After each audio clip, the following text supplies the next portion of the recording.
E a gente continua falando de saúde porque nós estamos na semana de prevenção e combate à hipertensão arterial. É um alerta para uma das doenças mais comuns aqui no nosso país. Cerca de 28% dos brasileiros têm esse problema de saúde, é muita gente. Se não for diagnosticada e tratada a tempo, a hipertensão é uma condição que pode trazer consequências sérias. Infartos, AVCs, insuficiência renal e doenças cardíacas também.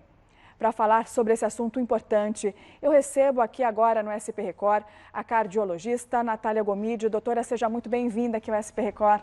Muito obrigada, Olivia, é sempre um prazer. E falar sobre esse tema hipertensão, né, que é tão comum na população brasileira e no mundo.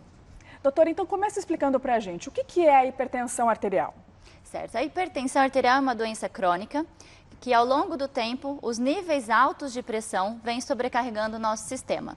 Então imagina que o nosso coração tem que trabalhar com maior vigor, maior intensidade para tentar vencer a resistência imposta pelas nossas artérias, pelos nossos vasos. E por isso a pressão se eleva. E o perigo da hipertensão é que ela é uma doença considerada silenciosa, né? Sim, na maioria das vezes não percebemos, não temos sintomas. A gente está com a pressão alta e não sente nada. Aí que está o perigo. E aí que está o perigo. E aí, o que fazer? Quais são os sinais de alerta? Sinais de alerta é começar a perceber.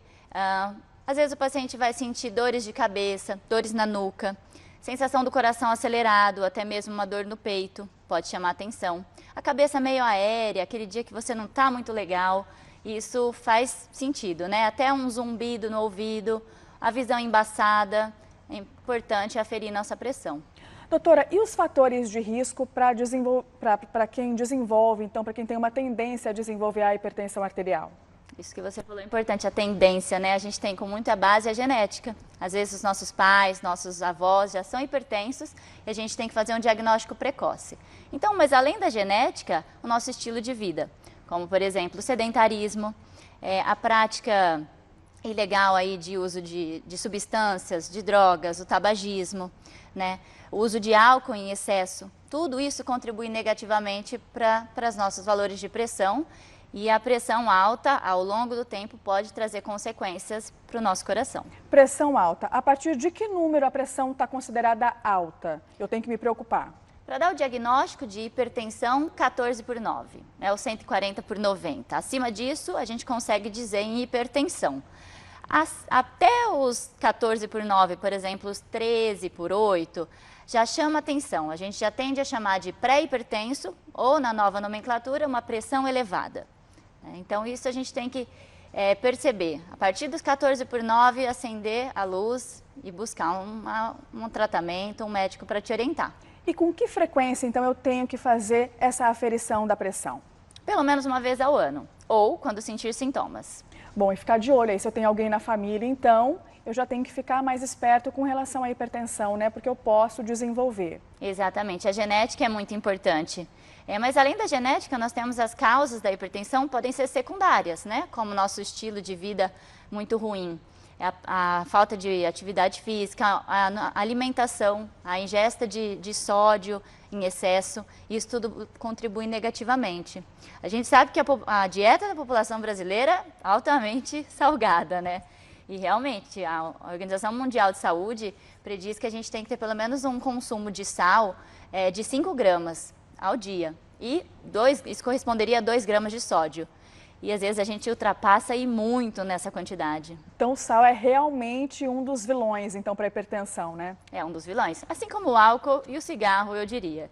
E a falta de exercícios. Também, né? Bom, vida saudável é uma saída para tudo, né, doutora? Com certeza. Outra coisa que eu costumo dizer também, um fator principal é o peso.